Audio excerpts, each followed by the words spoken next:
Hello, I am here today to do something brave, do something bold in my own world, and kind of out myself about something I talk about a ton of one-on-one, but just barely trickle it into my social media. It's time to talk a little more about the secret, the not so secret, but still not very talked about power of being a woman.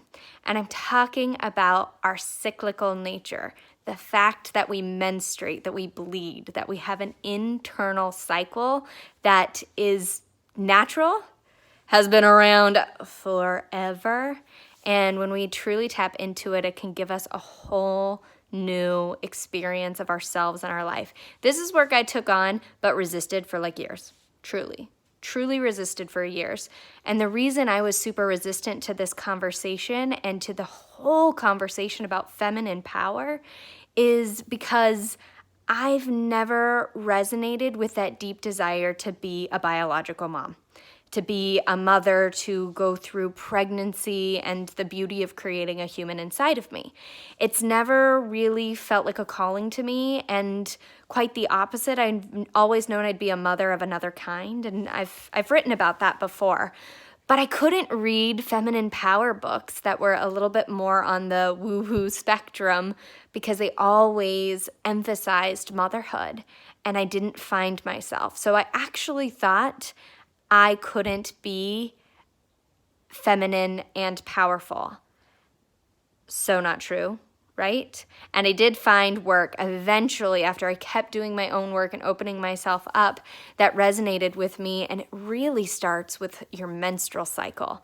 Not knowing your menstrual cycle so that you could be fertile, not knowing your menstrual cycle so you're not fertile and you're not getting pregnant, but using the information from your menstrual cycle to live your life in sync with your nature, to live your life in sync with your natural power.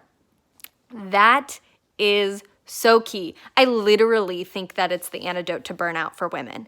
Because if we are operating at a high level, 16-hour work days like we can when we're ovulating, key fact, at that part of our cycle, we are the most productive and most powerful in a certain way. But if we try to be that way on the week that we bleed, we're going to overextend ourselves. We're going to give too much away. We're going to focus outward when our body is calling us inward. So I have been doing a ton of work myself around this, a ton of work with my clients around this, and now I'm bringing it public. I am bringing it to this social media platform for reals. We're going to talk about being cyclical women, the secret power in our cycles, and how to unleash that for ourselves. Coming soon will be a whole nother platform for that, and I'm keeping a lot of it on lock and key. Even though I'm terrible at keeping secrets, I'm going to keep this one a little secret because I have a rollout plan, but I want everyone to be able to embrace their menstrual cycle and be a menstrual maven, somebody who completely lives in tune with themselves, their intuition, their power, their beauty, their bodies, and the way that they love in the world. And now I've been talking for 4 minutes about this. You could tell I'm a little excited. Anyway, let's keep talking about this. I'm going to start posting about this. I'm even going to tell you what day of my cycle I'm on all the time. Day 30. I have a 31-day cycle, a little longer than normal, but it's totally mine. The big red rule from the book Wild Power is everybody's cycle is theirs and there are no real rules around it. So let's break the rules together and discover our own inside of our bodies and inside of ourselves. Yay. Mwah.